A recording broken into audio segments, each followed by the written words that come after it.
Hello, everyone. This is a special Thanksgiving edition of the Dirty South Security Podcast. I am accompanied today by Ruby Agarwal, VP and Head of Cloud Platform Operations at Avaya. She is a force and veteran in the technology space over the past 25 years, having led at different places such as Infosys, Deloitte, Nortel, and most recently at Avaya. Welcome, Ruby. How are you today? I am very, very good. Having a good day, beautiful weather, just getting ready for Thanksgiving. Absolutely. This is a perfect time to get dirty, as we say here in the Dirty South Security episode. For all of our new time listeners out there, I just wanted to be able, and for you, Ruby, I know that we probably didn't cover this when we got together recently in the beautiful city of Dallas, but the Dirty South Security podcast is a podcast where we dive in. We have a really good episode today. The topic for today is leadership in the AI era. And we're going to talk about a couple different cornerstones. And as always, on the Dirty South Security podcast, we're here to, have an invigorating conversation, make sure to represent a lot of status quo trends that are happening with changes in technology, AI adoption, AI proliferation, regulation, governance. And most importantly, in this podcast, we're talking about leadership. Now, there's no better person that I can think of to talk about leadership. I was really impressed when we had a chance to talk together and have lunch. Was really impressed upon me is not just the diversity of places that you have been at, Ruby, but also just your origin story overall. If you can just don't mind setting the table a little bit about your backgrounds, just to kind of fill in the blanks of what I've introduced of you, share our listeners a little bit about what makes Ruby today who she is. Oh, absolutely. So first, thank you for having me. Really, really excited to be here, especially when we talk about, you said leadership, you said AI. These are the conversations that matter today. So absolutely very thrilled to be here. Um, I've been in this space. You mentioned cloud operations, cloud infrastructure in this space for more than a decade, driving cloud transformation, AI adoption, DevOps, DevSecOps, FinOps, AIOps, you name it, and I've been in that space. But you know what? At the core, what really gets me going, what I'm passionate about, is helping teams rise, simplifying complexity, and being able to achieve and deliver with true agility. That is truly what I'm passionate about, and how leadership has changed over the years from traditional leadership to how we have to enable our teams today. So, leadership, agility, and how we have to transform and grow our teams. In terms of my background, um, many different things. So, I grew up in India. I come over there. I did my engineering back in India, and then I came here. Growing up, I was brought up to be get married, make sure you learn cooking, crochet, knitting, etc. And yes, I'm very good at it. Used to enjoy it. Having Right. said that, I always believed in that. I remember I was in sixth grade and my cousin had come, a distant cousin had come, and she was an engineer, and everyone was praising her. And I was like, oh, she became an engineer and everyone's praising her. I'm like, how do you become an engineer? And they go, you got to be good at math. And I'm like, I got that. And that's how I decided I want to become an engineer. Nobody in my family till then was an engineer. So it's just a matter of thinking about where I want to go, where I want to take my life is how I started. I also now host the Growth Almanac. It's a podcast where I share real life stories on how to overcome challenges. And really, growth comes at unexpected turn. And it's upon us as to when we take or how we take action to actually take those opportunities. Another thing that I launched this year is behavioral agility, but maybe that's a topic for another day. So, yeah, very thrilled to dive in. Yeah, no, all those topics are, I mean, behavior agility is something that, definitely needs its own spotlight for sure. And Absolutely. And, when we had a chance to get together in Dallas, and this is a good segue into segment one, which is really leadership and the mindset shift. We come from an era where, you think about the days of waterfall development, a very linear process, a very structured process. You had monolithic applications, you had very, different roles, developers, build masters, architects, everyone in their corner. And then now you fast forward to today, you have a lot of chaos. You have a lot of emerging technology, supply chain issues, and everyone's depending on somebody else to do some aspect of the front end, the back end development. So there's a lot of chaos. And so leadership is, how would you say, you've seen a lot of the traditional linear waterfall approaches, and now everyone talks about agile, and I don't think ever anyone's really matured in that area. But it looks like we're going from control to more curious, and then more of a controlled mayhem, if you will. How would you describe the necessary essentials? And maybe this draws from some of the other things that you put on the table, in terms of leadership. But what is needed today? If you were to be that young aspiring engineer, right, graduating, coming out, what would you tell the young 2025 version of Ruby today? I would say, number one, being in the technology space, there's two things and very distinct topics. Two things. You can do great work in your little cubicle, but make your connections. Look at the solution, have a product thinking and a systems thinking, and build your connections. That's number one. But tying it back to our episode title, I would say be adaptable. Number one is be adaptable. Look around you, have awareness of what is shifting, what is changing. So be very aware, notice, go ahead and be adaptable. So leadership to me today is adaptability. It's not even, it's literally how fast can you adapt, because the world around us is shifting every day. The tools around us are shifting every day. The market is shifting way faster than how we can adapt. So it is all about how fast you can change your thought process, even without the right answers. Being adaptable, minimum information, have a perspective, get whatever data you can if you need, and keep shifting. Tomorrow is not going to be like today. 2 weeks from now is not going to be like next week. Yes. Well, I mean, that sounds really chaotic. And let me just play devil's advocate here, because this is the Dirty Cybersecurity podcast, and we want to have a little bit of give and take. So I'm envisioning myself and listening as, let's say, a 25, 27-year-old. It sounds really chaotic. It sounds really stressful.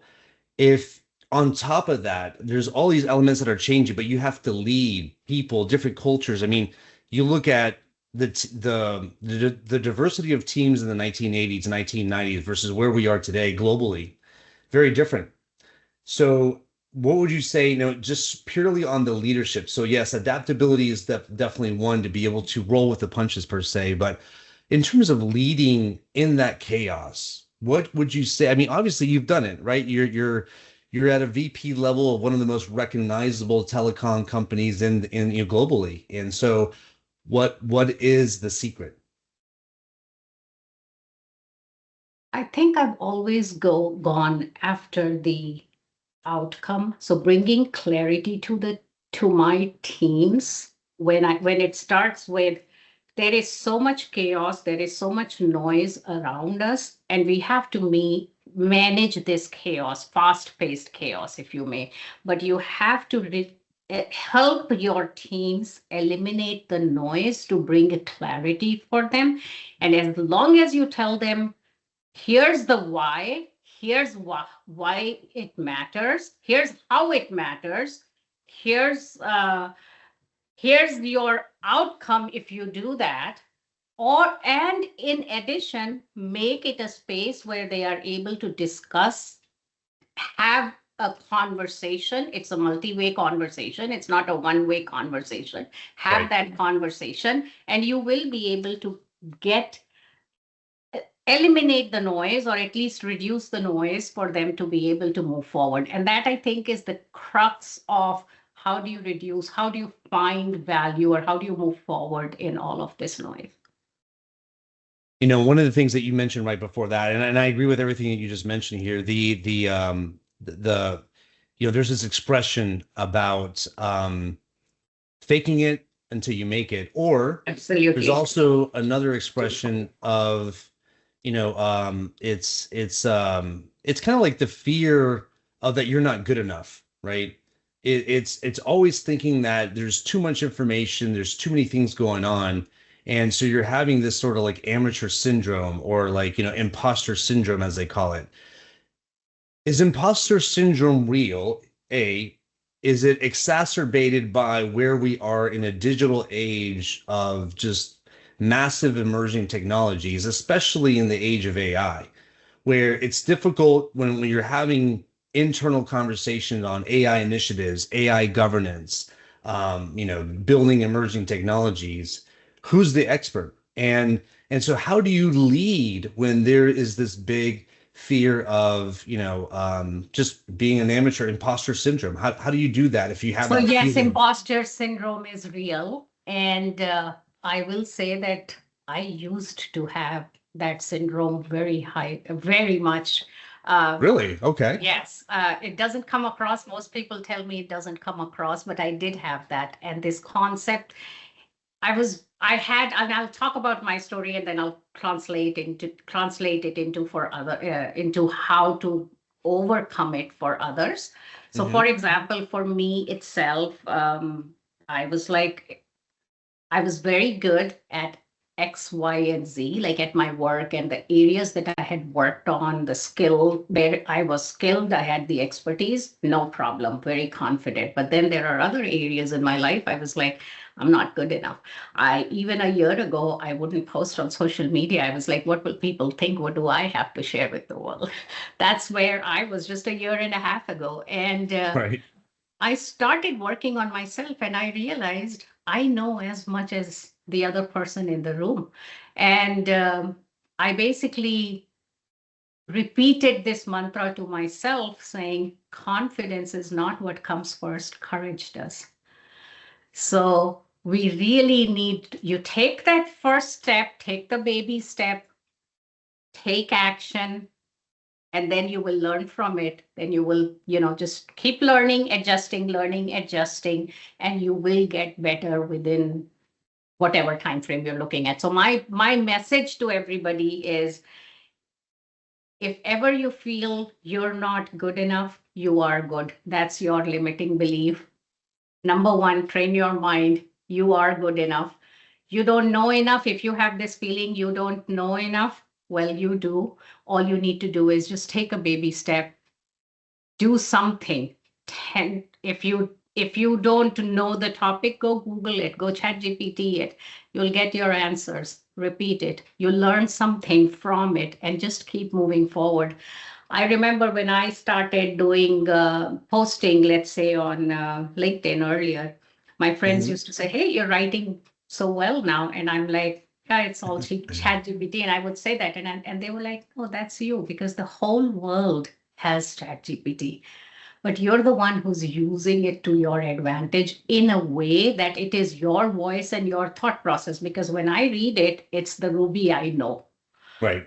right? And I think part of it is just practicing and getting used to it. Ruby, I gotta hand it to you. It's refreshing to basically get that candor, because most people wouldn't even admit that, right? I mean, if someone compliments a leader in the tech industry and they say, "Hey, you have a lot of great novel ideas and thoughts and reflections," and they're like, "Oh, thank you," right? But what you're doing and what you're saying here is you're sharing with everybody that's listening and watching is that you too, right? There is, I'm looking at your background, right? I mean, it's impressive. Infosys, Deloitte, Nortel, Avaya, you got government, private sector experience, and you've ascended. And I think what I like about this podcast is that we like to, have these golden moments where, oops, it looks like it zoomed in on me. Sorry about that for all the viewers out there. But you have this golden nugget of an information where you say confidence begins with courage, and that's very apropos. And to what you just said about, yes, there's a lot of people using AI, but it's your voice, it's your engineering in the prompt, right? So there's a lot of elements. Speaking of AI, this is perfect segue into segment two. Now, obviously there's a lot of concern globally on where AI is taking us. There's ethical concerns, there's governance concerns, there's concerns on, equanimity in terms of access to these platforms because they're very costly. Not all countries and people have access to, spare tokens, right? To leverage and build and have innovations. Let's begin with the obvious thing that's on everyone's mind, especially we hear all of these companies just this past week do layoffs, right? You see Verizon, you see, Microsoft, Apple recently. Is AI, in your personal prognosis, do you think that AI is going to be a major disruptor in employment markets and cause some level of challenges as leaders hold their teams together? We're already seeing the disruption. So number one, yes, it is going to be disrupting the employment metrics, if you may. Okay. But as there is certain jobs that will go away and there are new jobs that are coming up. So while AI is taking away some of the traditional jobs, it is also introducing a lot more novel areas and jobs. What those will be, there's a lot to be seen. There are very creative people that are actually adding. You see, vibe coding, the number of companies that are coming with vibe coding in 48-hour and 1 month they're opening new Yep. businesses. There will be new. I mean, yes, it's a little bit more disruptive than, let's say, some of the older technologies. Whether, I'm not even talking internet, I'm talking when YouTube came in. Right. Look at what kind of businesses YouTube has created, and Yeah. the market has changed. So yes, AI is going to be a disruptor in the short term. We are seeing a lot more disruption, but I do believe there will be new opportunities, new businesses, new use cases that will open up, and that's how the world will survive. The way I'm thinking about it is AI is not replacing individual. AI is not the one replacing individuals or leaders. It really is replacing the people who are not willing to adopt and adapt to AI. Those are Yeah. the people that are being replaced. And that's what I'm seeing. Let me ask you this question. This is what I'm seeing a lot of. I see a lot of like discouragement, right? Oftentimes I see, technologists that are, let's say in their 30s even, or even in their 40s. And, they find that in a tumultuous market, that AI competition is unnerving. And so they start to be able to lose some of that very confidence that you mentioned, right? They start to lose some of that courage. As a leader, if you see this, in organizations, what's your recommendation? I'll give you an example.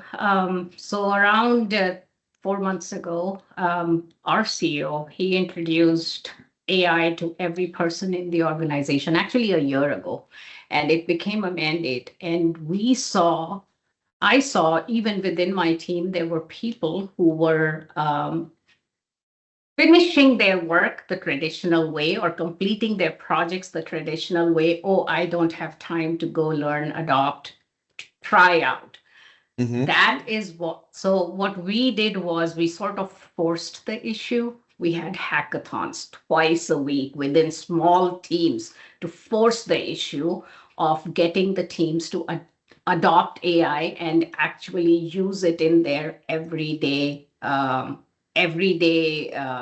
activities, if you may.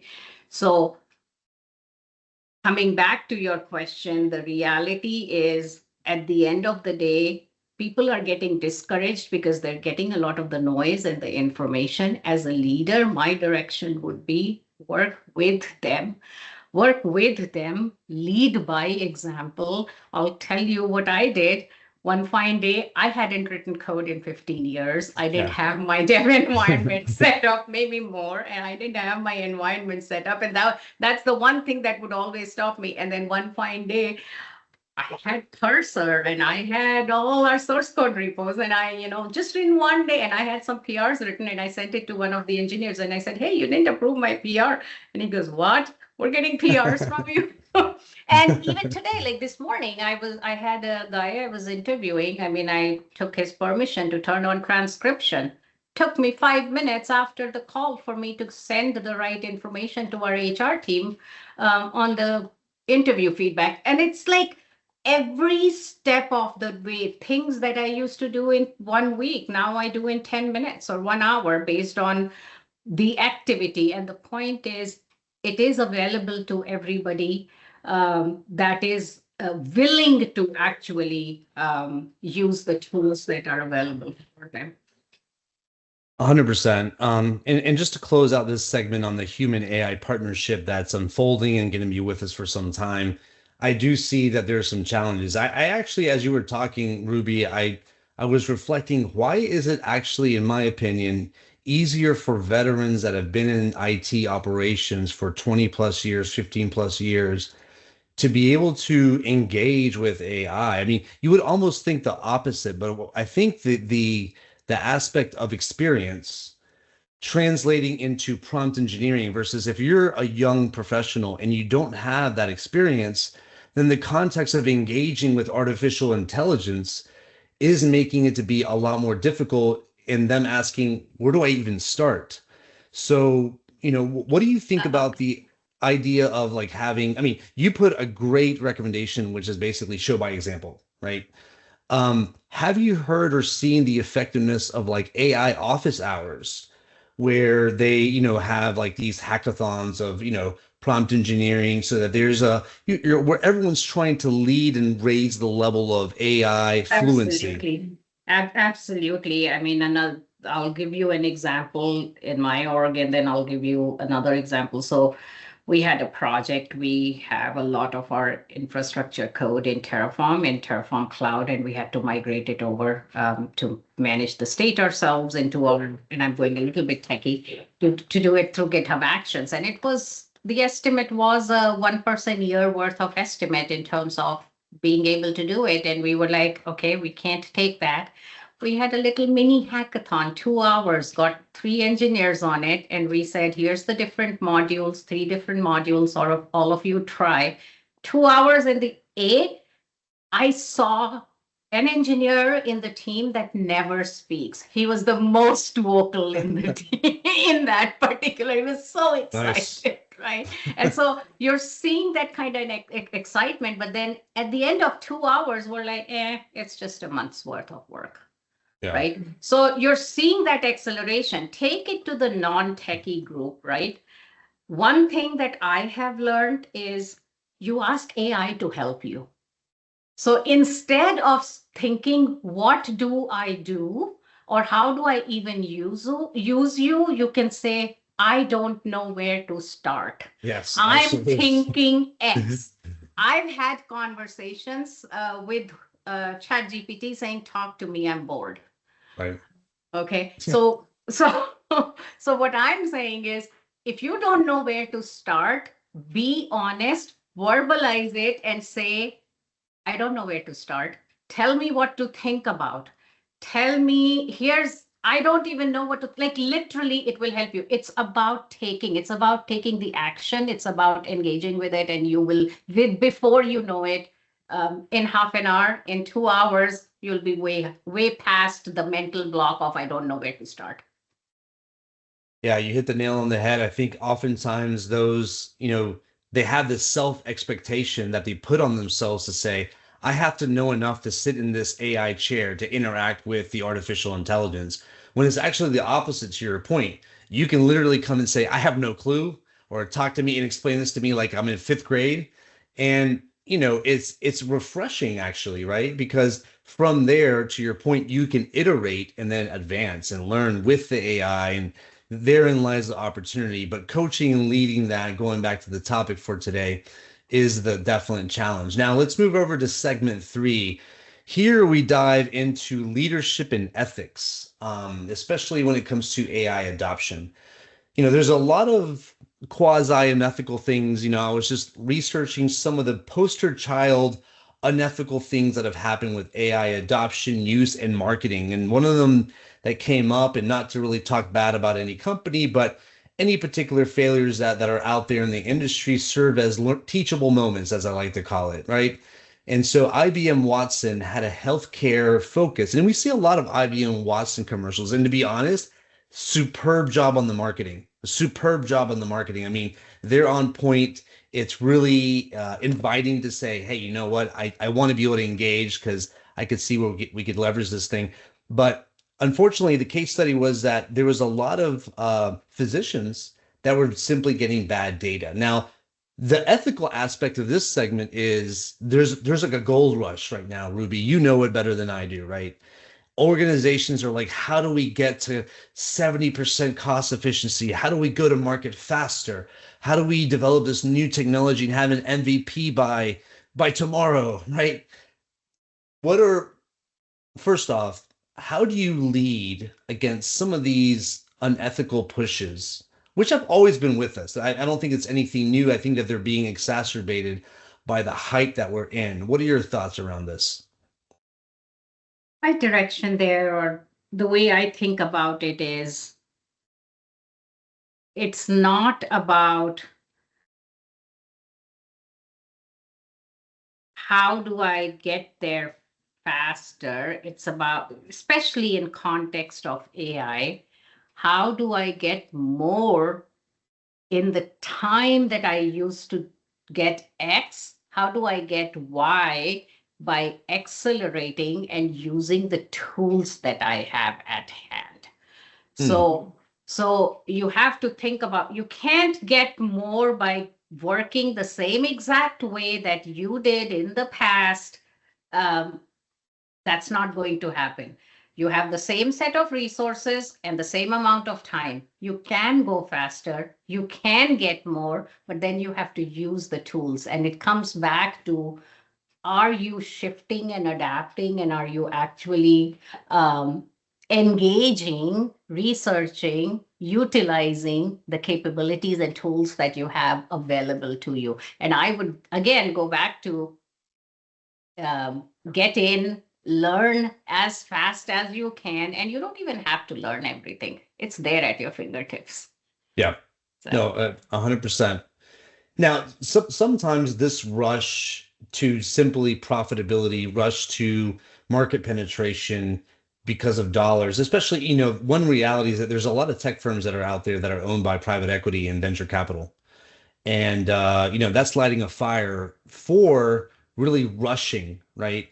And, underneath this segment of ethical, you know, leading in ethical adoption use of AI, there's a trust factor, right? There is, if we go back to the cloud era where we see, Amazon, Azure, Google Cloud coming up, Oracle Cloud, in the early years, no one really knew what they were getting into. So trust was up in the air.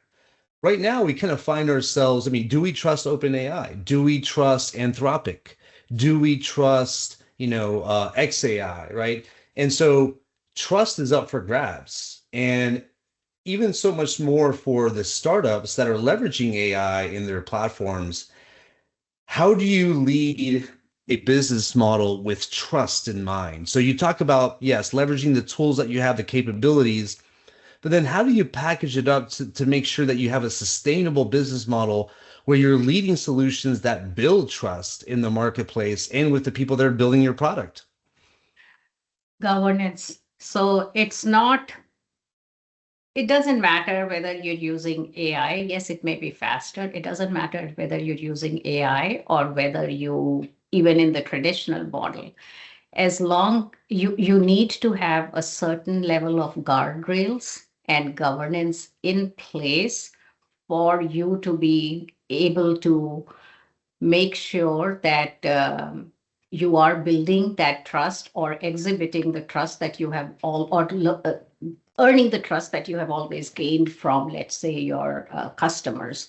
You have to be transparent where you use AI. You need to be transparent about it. You need to be putting in the guardrails and making sure that you are using these tools in the right use cases, if you may. I was reading an article on one of the use cases where there was a suicide prevention agency, and they had implemented AI for responses to a person who would call in at the hotline. Maybe that is not the best use case, at least not until it is fully mature, because there you need more than just responding to the questions or the statements that the person is saying. You have to learn the tone, you have to understand the context, you have to be empathize with the person. So it again depends on the use cases, but most of the time, as long as you put guardrails in place and you're transparent about it, and you have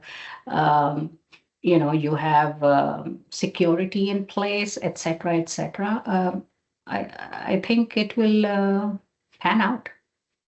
Yes, absolutely. I remember that case. I think you're referring to. There was a character.ai. There was a like a chat bot that ultimately, went rogue and recommended some self-harm for a lot of young teenagers. And I think there's been more than one case, related to that. And it's worth emphasizing to be able to emphasize that governance, making sure that there is a proper understanding of a threat model and go to market. I'm interested to kind of stay on this point and ask you, what do you think the dichotomy of functional development and secure development will be in an AI world? Do you finally feel that there will be a convergence, or do you feel that it'll just be a continuation of those two different roads where you have functional development based upon, you know, uh, customer needs and requirements, but sometimes foregoing the security requirements that are needed to safeguard against, maybe a chatbot that goes rogue and tells somebody to do something harmful to themselves? What are your thoughts in terms of the I'm a dichotomy of? strong believer in security as part of your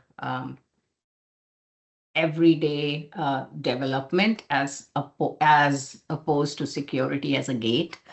So it's from the beginning, bake security into any product that you are building. And I do believe that it's actually security is converging with the functional requirements. More and more, security is actually being considered a, a, a functional requirement, because a lot of pretty much everyone in the industry is now, when selecting you as a vendor, is going to first ask for your security posture.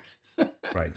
Right. So it doesn't have the same, it does have a lot more weight today than it used to in the past, especially because you were living within the enterprise. A lot of this, all of the software was running within the enterprise. Now everything's in the cloud, running at cloud speed, AI speed.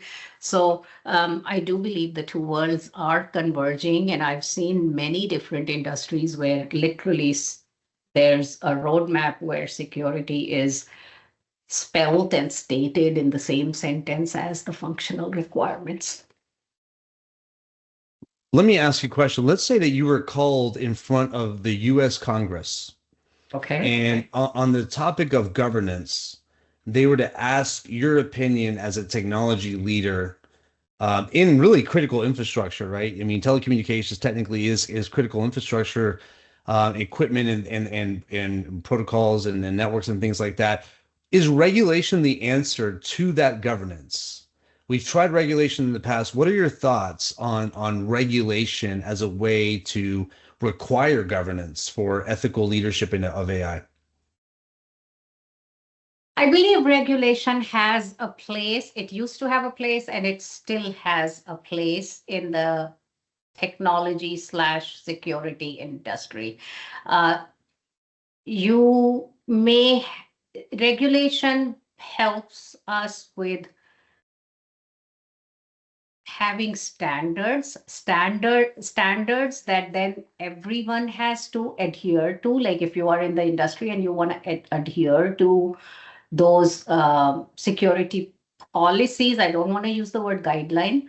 Guidelines are often overlooked policies you end up implementing, which Yeah. come from regulations. So I do believe regulation still has a place in, if not more important, still has a place in the industry for us to be able to deliver secure and scalable solutions in the market. What I are gotta your say, I'm a little jaded on that. It's there's been a lot of regulation going back to GLBA, Sarbanes-Oxley, and a lot of things. And I agree with you. Their policies do get enforced because there is, regulation. The problem that I see is that there's so many discrepancies on enforcement, right? The sometimes there's no enforcement, and so people will just get away with murder, right? When it comes to AI ethics and implementation of safeguards. And then in other cases, there's so many discrepancies, right, with enforcement that in the market of free will, you're going to go where there's the least friction. If there is players that are going to check the box, then it's a way to really manipulate the altruistic intent of regulation. And therein continues the problem of ethics, I think, going into the new era of AI. I did want to close out this segment by asking, because I know we're coming up on time, and I want to finish off on our fourth segment. Is Coca-Cola recently was being criticized by their recent holiday commercials that were all AI generated. And during the holidays, Thanksgiving, Christmas, you see the polar bear, the Coca-Cola, all that stuff. All that was artistic content creation. Now it's all spun up with AI. This brings up the topic of not necessarily ethics, but what is real and what is fake. And are we going into a new era where, false, just anything that's like fake or fabricated is going to get so mass produced that now that's the new baseline of normality? What are your thoughts on that? And is there I am any still ethical issues there? struggling. I am still struggling on this one. I have not been able to explain it, talk it out, or even accept it. So I haven't been able to accept it. There is a true issue of fakes, if you may, today. And it's very hard today to be able to um, say to what extent is it acceptable. There will be use cases where you'll say, oh yeah, this is fun, no harm, no issue. Right. But then how far do you go? So it is a real issue today. Is there a solution? I don't know. Will it explode even more? Absolutely yes. We'll have to wait and watch and see. No, 100%. Yeah, I think there's a lot of TBD on that, but it's great opportunities for real leadership. And speaking of real leadership, let's close out with segment four, practical leadership moves and recommendations. Let's talk about some practical things leaders, whether they're veterans or just coming into this space, that they can do entering into this AI driven world. Either they're using AI tools or asked to develop using AI assisted, environments. What are your practical takeaways as a leader that you would recommend? I would say make space. Number one, make space for your teams to experiment. If you don't make space and they are still very heavy on their delivery timelines, there's no way that they will be able to experiment. Number Solid two, point. number two, failures. There will be failures.